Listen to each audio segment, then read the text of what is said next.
Hello, everyone, and welcome to Ask the Candidate. I'm Steve Kime with the City of Enid. Thank you for joining us today. Our very special guest visiting the Enid Television Network studios is Gary Richardson, candidate for governor for the state of Oklahoma. Gary, welcome to the studio today. Thank you, Steve. I know you're a busy guy. Good to see you again. It's been a while. It's been a while, so it's good to see you. Gary, right off the bat, I think everybody has kind of viewed this last legislative session. We're all scratching our head, or we're shaking our head, or we're losing our hair. Or losing our hair, yeah. But in your administration, how would you go about getting both sides to simply work together? Steve, it's all about leadership. I'm serious. It's about leadership, and you know, a governor that will stand on issues, and a governor that is sold out to what's best for our state. You know, too often we have, of course, I'm Republican, and I believe in Republican principles, but I also believe in working things out. I don't have to agree with you or in order to respect you and respect your opinion, even though it may be different than mine. That's how we work together. So stand on issues, work together with both parties, and I have a history of that. You know, when I was appointed U.S. Attorney by President Ronald Reagan, the first two assistants I hired, and that was in the Eastern District of Oklahoma in Muskogee, were Democrats. But I had a job to do, and it upset the Republican leadership, and so I insisted on meeting with them and did. And I told them, I said, you know, one of the things I hear from time to time since becoming a Republican, and I wasn't anything before, when I first registered, I was registered as Republican, is how we don't like those Democrats because they get in office and they play politics. And yet that's why I'm here this morning. I will not play politics. I'm the U.S. Attorney to get a job done that I've been appointed to do. I'll do it to the best of my ability, and I look for the best people available for the job. I'll invite you all to come up and look at the resumes I got for both these jobs. You find any Republican anywhere near with the experience of the Democrats, we're talking Eastern Oklahoma, I give you my word, I'll resign. I'm not about playing politics. I'm about getting the job done. So it's leadership, and someone that is somewhat stable in what they believe and what they stand on, you know, and not here one day and over here the next. Yeah. Let's move to a topic, Gary, that's very important to everyone. And of course, that ties into economic development. Everyone is interested in jobs and really just taking care of their families. Under a Richardson administration, what would you do to basically make Oklahoma this flagship state, if you will, where these Fortune 100 and Fortune 500 companies say, you know, we need to leave wherever they're at and come to Oklahoma? How would you make that so enticing that these big Fortune 100 companies want to make Oklahoma their home? Well, Steve, one of the first things we need to look at is how we have been so free with corporate welfare. You know, and you know, when we give corporate welfare to a new company that comes in and they're competing with local companies that aren't getting the corporate welfare, there's something wrong with that. Also, so often you bring companies in by giving them corporate welfare, and then some other state comes along later and gives them more, so they're gone. So the basis for them coming can't be because of corporate welfare. We have to clean our state up. We have to prepare our state for these industries. Number one, you know, education is the bedrock of economic development. We have to really have economic development, the education prepared for the companies that want to come in. Number two, you know, like the wind farms. We gave them corporate welfare, they still didn't come. You know when they came? It's when we prepared the infrastructure they needed, the transmission lines. So we need to prepare by upgrading our infrastructure. And one of the things we need to do, Steve, is get rid of those dreaded turnpikes. As governor, you know what I would do? I will follow the plan that was given to our state a few years ago, a study commissioned by the state of Oklahoma, by our governor, on the highway system in Oklahoma. It's on my website, GaryRichardson.org/turnpike. It's right there. It said, take down the toll gates. A lot of people say, well, how can we do it? It can't be done. Yes, it can. Yes, it can. 5-year plan, 3 steps. Number 1, put the turnpike under ODOT. And by the way, I will audit every state agency. I've said it for 14 months, every authority and every trust. I will audit ODOT, I will audit the turnpike. It will be a forensic audit for the turnpike, not a receipt audit. And it will be a performance audit for ODOT. And you know, the auditor, state auditor, can't do those without the governor directing them. All he can do is receipt audits. So I will audit all of them. But put the turnpike under ODOT, number 1. Number 2, quit issuing bonds. Last year we issued $1 billion in bonds. Now the debt's $1.6 billion.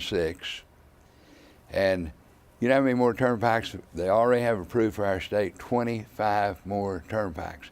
These turnpikes kill rural Oklahoma.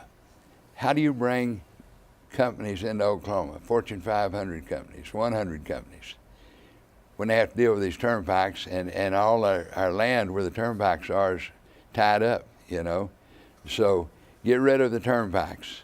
3-year plan, a 5-year plan, 3 steps. The third step is, you know, the turnpike has to keep $100 million on an account because of the bonds.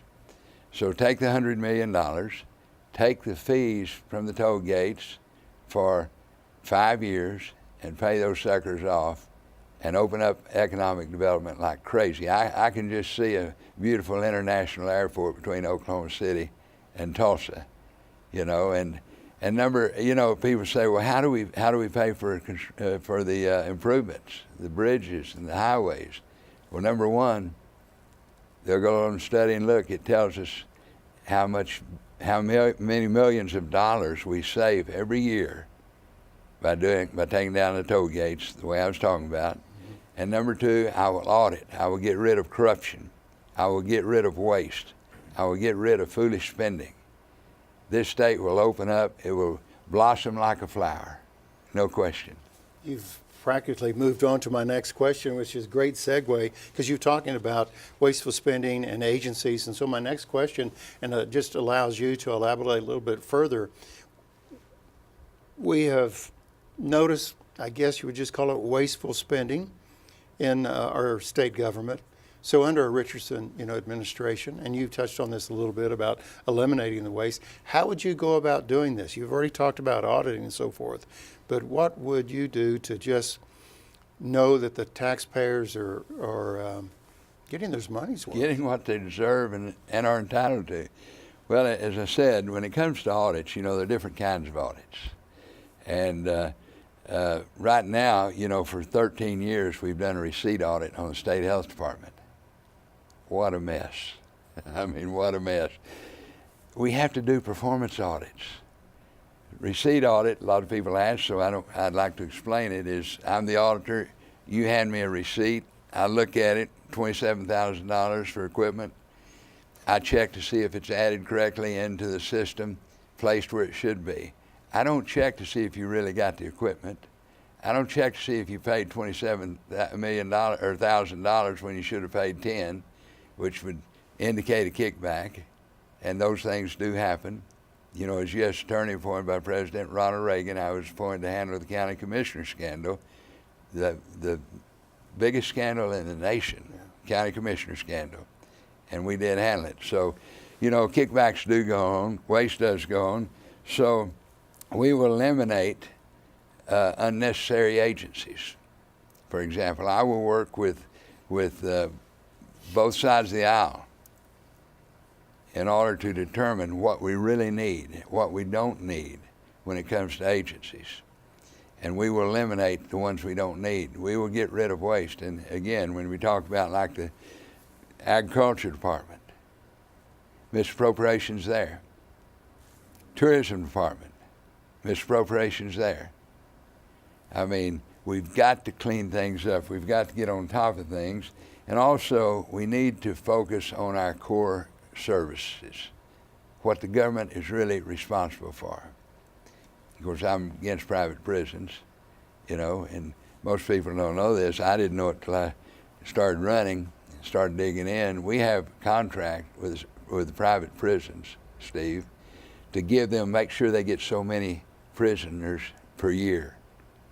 If they don't get that many, we have to pay the difference in Oklahoma. Well, that's rather foolish, in my opinion. And it kind of explains maybe why we put so many people in prison that we shouldn't.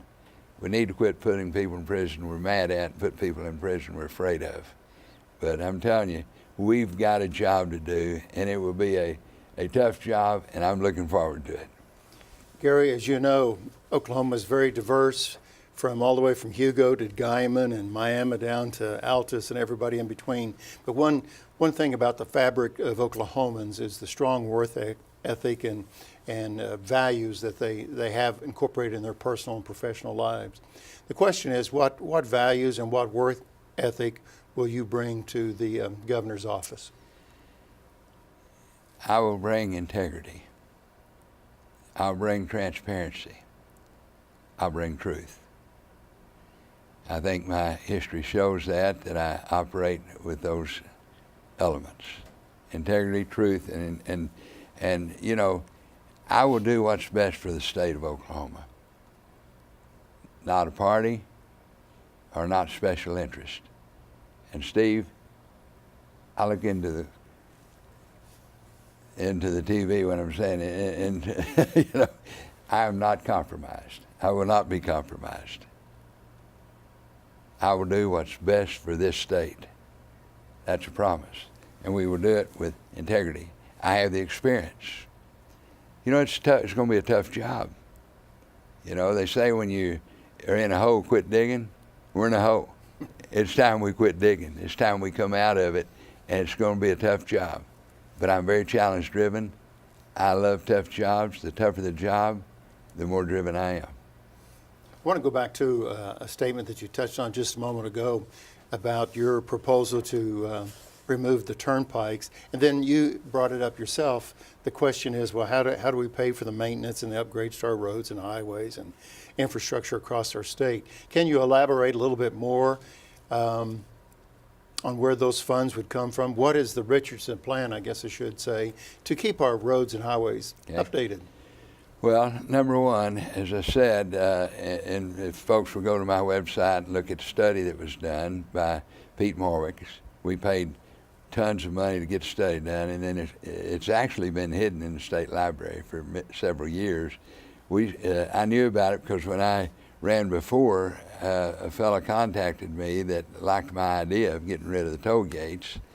So he started feeding me information, and at first he wouldn't tell me where he was getting it, and finally he told me in confidence where he was getting it, and that's a few years ago from a study. So we went to the library, spent several hours, and we found it. It had been misfiled.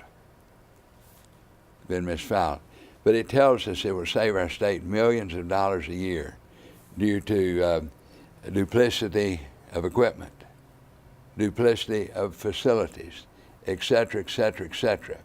And number two, I will fully support the 8-year plan of ODOT to upgrade the bridges and the highways. It's a non-political plan. I've looked at it. I like it. I will support it. And we will save money from the waste and the corruption that's going on. There will be money. We're not a poor state, Steve. We're a state with poor leadership. It's that simple. I mean, it's simple to say, but it's going to take a tough job to turn it around. And like I say, I'm ready for it. Excuse me while I'm loaded and ready. Our special guest today on Ask the Candidate is Gary Richardson, candidate for state of Oklahoma governor. Medical marijuana has been a popular topic. I talked to a lot of individuals about it, and they asked me my views and stuff, but there seems to be a lot of confusion. There is. Maybe that's my perception about the topic, about the issue. But what can you share, Gary, on your views of medical marijuana? Well, Steve, first, I would say that I could support a true medical marijuana bill. And even though this one isn't one, 788, if the voters voted in, I will support what the voters' desire is, because that's what the government's to do. The voters are the superpower. So I will do that, and we'll make it work as best we can. But this bill, with this bill, it doesn't require any specific medical conditions in order to go into a doctor and get a 2-year script. I mean, for example, you go in with a mosquito bite and get a 2-year script. And of course, so proponents say, well, that should be between the doctors and their patients. Well, that's well and good, but look at the doctors in our state, Steve, that have lost their license, and some prosecuted because of over-prescribing opioids or prescribing opioids for people that didn't need them. So we need to put boundaries in place. So another thing that bothers me, you know, starting out with the bill, you can have 6 seeds and 6 plants. But at any time, any city or any county can raise the amount they want to any number they want to. Any number. You know, last week we were in a forum in Claremore, and I was visiting with a couple of folks there, and they had just moved to Claremore from Colorado. And they told me it was largely because of what had happened in the state of Colorado due to the open recreational marijuana bill. They said prices are going out of the sky, you know, I mean, just, and they just told story after story, but the bottom line was they decided to move to Oklahoma to get away from it. So, you know, it's not all just bed and roses.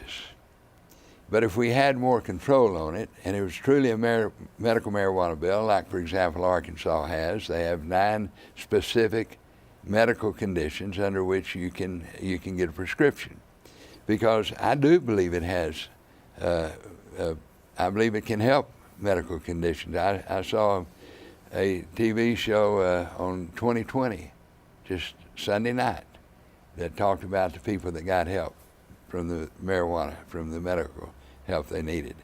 So, but this bill, you know, I think if we don't pass this bill, then I think we can get a real true medical marijuana bill, because I do believe people are for that in Oklahoma, and I think they're for it for the right reasons.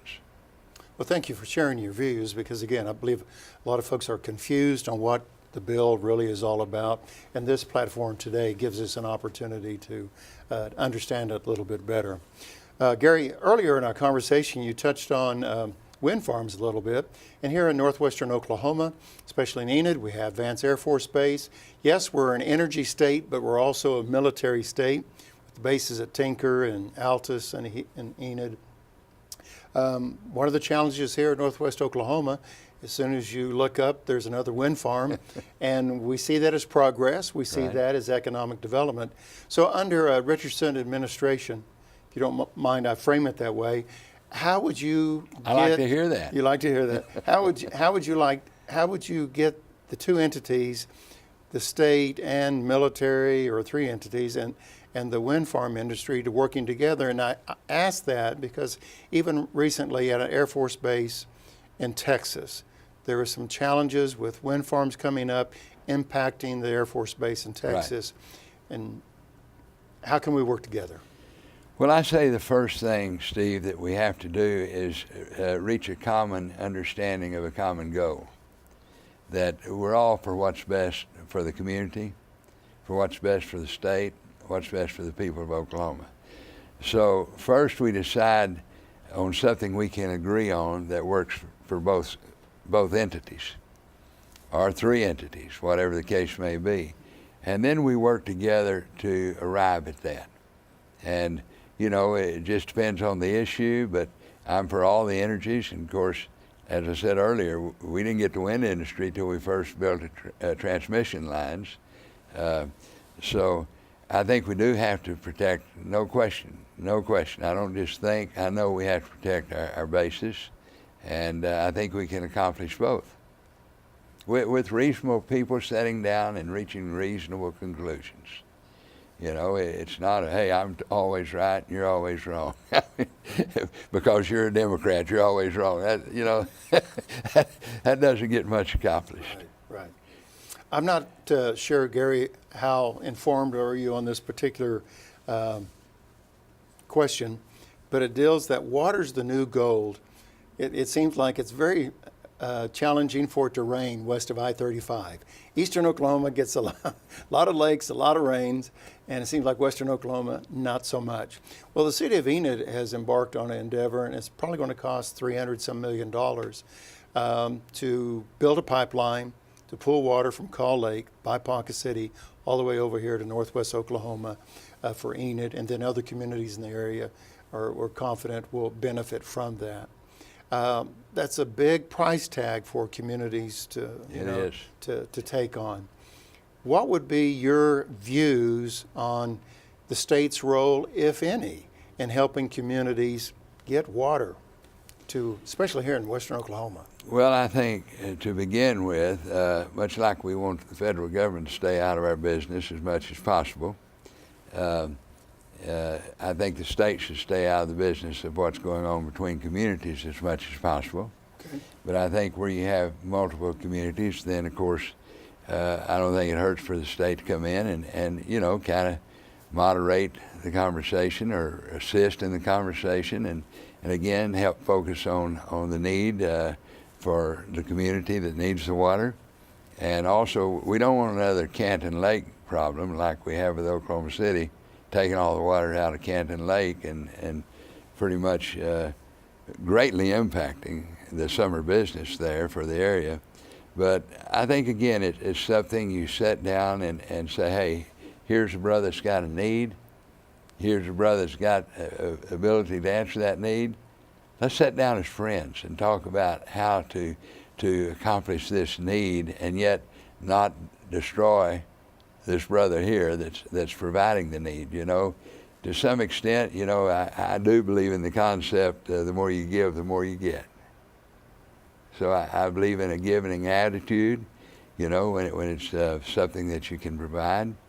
So I think it's a matter of working together, and of course, as I said, in Canton Lake, it pretty much, Oklahoma City got all the water and pretty much destroyed the summer business at Canton Lake, and I don't think someone, that's more a taker attitude. So I think it's a matter of let's sit down together as brothers who wants what's best for the people, for our state, and let's talk about it and figure it out. Well, one thing that we've identified, and I say we, the city of Enid, has identified is the fact that, as I said earlier, water is the new gold. And when you have water, then you have industry, you have development, you have people moving to your community. And we have watched other communities like Oklahoma City develop their new pipeline from southeastern Oklahoma to the state because the areas around Oklahoma City need that water as well. So it's an important issue.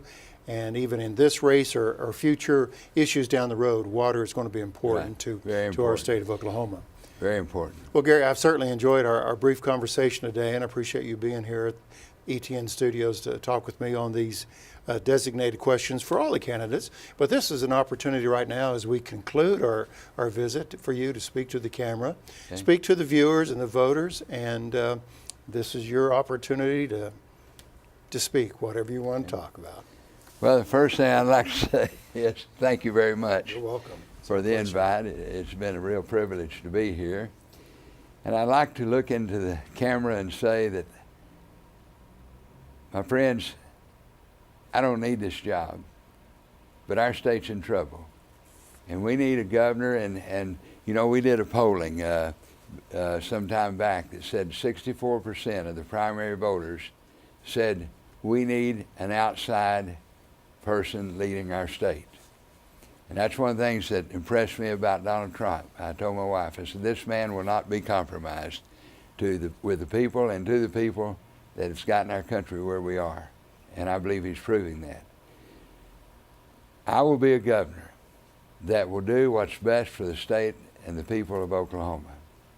I will work at it. I'm very driven to accomplish, to achieve. My history shows that.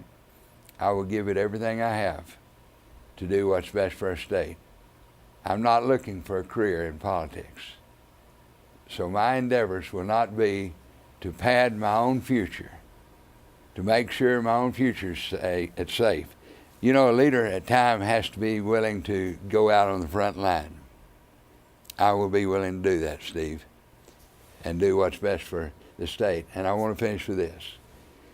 My friends, Oklahoma is not a poor state. Oklahoma is a state with poor leadership. It's like a ship going in a circle without a captain. I want to be that captain, and I'd love your help in getting that position and that job. Thank you very much, and God bless you. And thank you, Gary Richardson. Appreciate the time today and for sharing your views with us. You bet. Thanks. And thank you for joining us today on Ask the Candidate. Keep in mind the primary is coming up June 26th. Of course, that's a Tuesday. And we encourage everyone to get out and vote. Several things that will be on the ballot, so keep that in mind, June 26th. And thank you again for joining us on Ask the Candidate. I'm Steve Kime with the City of Enid. Until next time, make it a great day. Thanks, everyone.